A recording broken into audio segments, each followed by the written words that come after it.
Okay, my name's Randy Johnson. The reason Mitt Romney wouldn't make the best president, in my opinion, is the way he does business. He actually was involved through his Bain Capital holdings for purchasing my plant in 1994 through one of the holding companies called Ampad, which they had purchased in '92 for a very low dollar amount. It was a distressed company.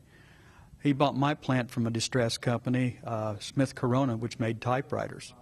They needed cash, so they sold my plant, which happened to be making pretty good money. So they got a good deal on my plant. We thought, well, okay, we're going to be all right. But what happened was when they bought us, they bought the assets, and we were a union shop, and they said, you know, we're not going to honor the contract. We're not going to honor the union. As a matter of fact, you're all fired, including salary and hourly.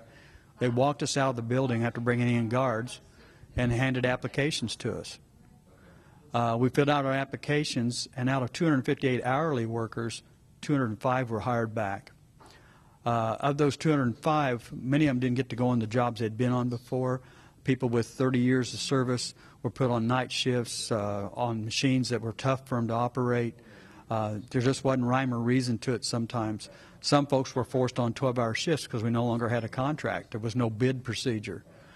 We tried very hard to negotiate a contract. Myself, I was put on a machine. I operated a hanging file folder machine that made file folders for office supplies. It goes in filing cabinets. They said, we no longer need you as an operator. We're going to make you a packer on that job, and over $2 an hour less wages, which really hurts a family when you suddenly have that happen. Now we're paying 50% for our health care, which we'd paid none before. We no longer had a pension plan. That left with Smith Corona. So it was a very tough time.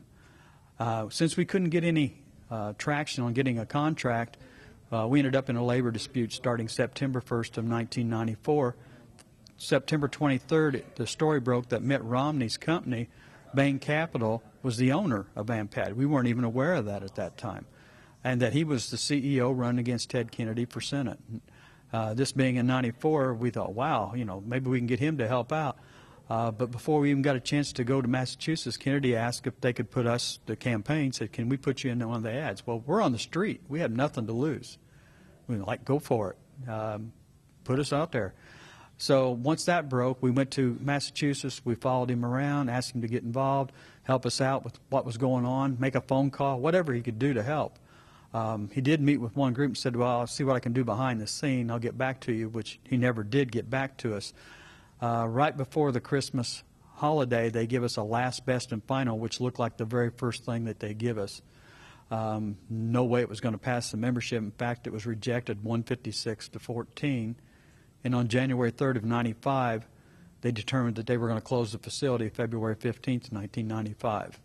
I proceeded to write letters to the editor on a regular basis in Boston, so he'd have to see him. He was back at Bain Capital. We thought, well, maybe he can still, you know, keep the plant open. To our knowledge, we were still able to make money, and nobody had ever told us differently. Asking to be involved. Well, no response, no response. Finally, I wrote a personal letter to him, longhand, and shared that with the press and sent it to him. Didn't get a response until February 15th, the day the plant closed. He finally responded to my letter, basically an apologetic type form that said no one more than him wished this hadn't happened, that he hoped we hadn't been misled by the Kennedy campaign or union bosses. Really didn't help us much on February 15th when they're shutting the doors, but at least he got back to us, I guess. But what we learned is a bigger picture. Since Bain Capital bought Ampad in '92 cheaply, and they bought my plant very cheaply, they bought other facilities that were distressed in the paper industry. They were running up massive amounts of debts through banks, loan institutions, charging huge fees. Bain Capital charged big fees to Ampad, one of their subsidiaries, to do all the handiwork, the administrative work. They did an initial public offering for the company in 1996. They ended up with a lot of the stock. And when the stock price, which was cheap at the beginning, went up, they sold a bunch of the stock, made hundreds, well, tens of millions of dollars. And then by the year 2000, they had made over $100 million, and they let the company go bankrupt. It was not only my job now, but other people's jobs as that company went bankrupt and shut down. So I have a real problem with him running as president. And talking about being a job creator, when I looked at the jobs he created, most of them were in the retail business, the Domino's, the Staples.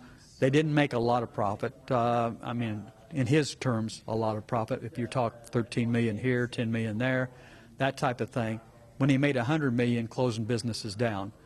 And there may be a lot of numbers in low-wage, part-time, benefit-type jobs at these retail places, but we don't know where that balance is.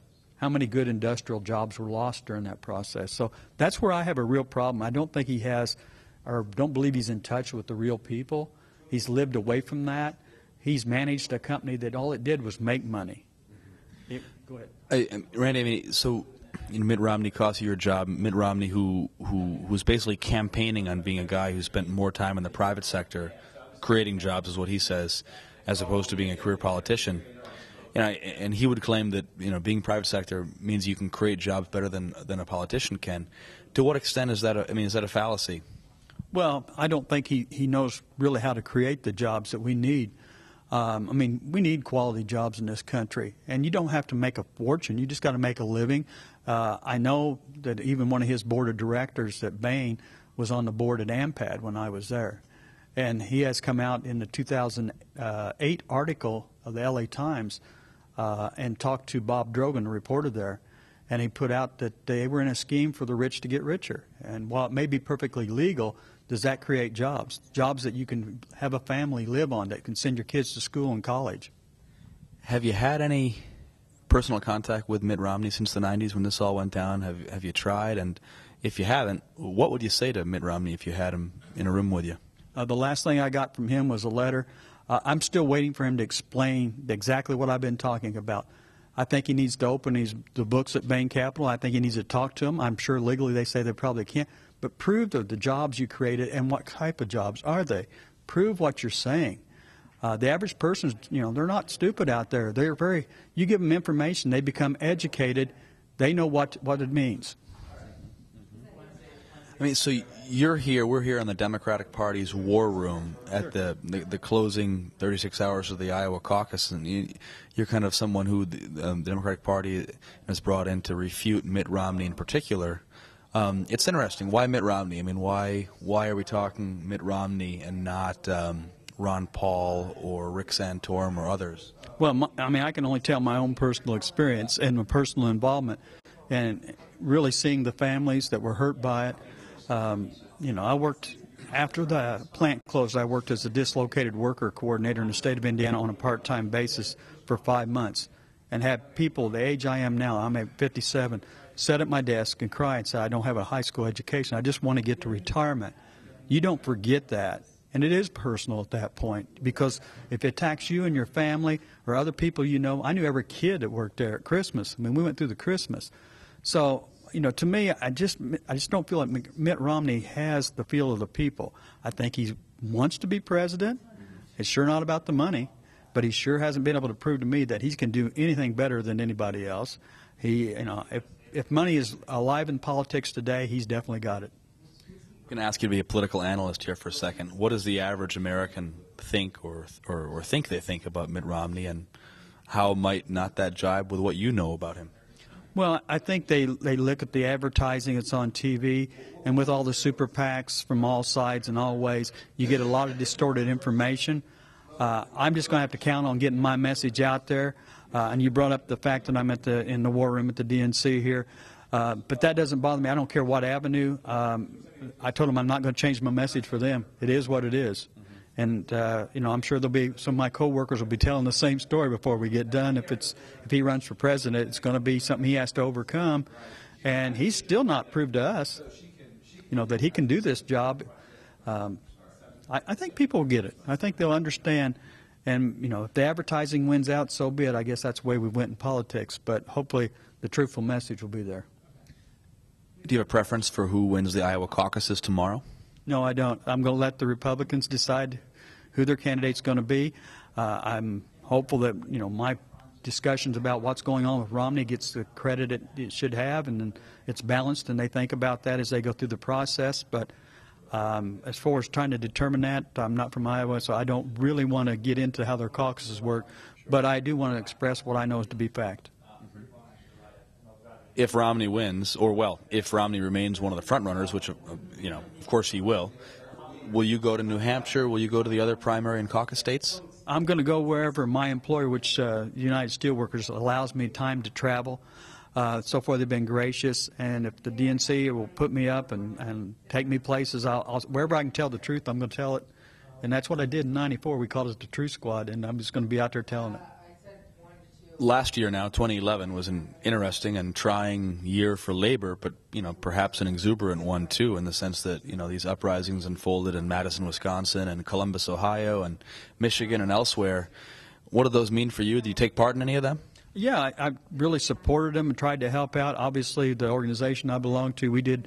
The steelworkers were very upset with what was going on with Scott Walker, and we're not going to tolerate that as an organization, nor should most American people, that you just come in and run over workers. Let's let process work and not just be dictated to. What'll it take in American politics for organized labor to reach the prowess, or at least have the respect that perhaps it once had? Well, I think if they keep, I say they, I mean corporate America, I don't want to get into saying the Republicans, but they tend to lean that way at times, that if they can go down a path about, the rich get richer, that kind of concept, then we're going to have problems. I think voters are going to say, wait a minute, we got to change something, we got to do something.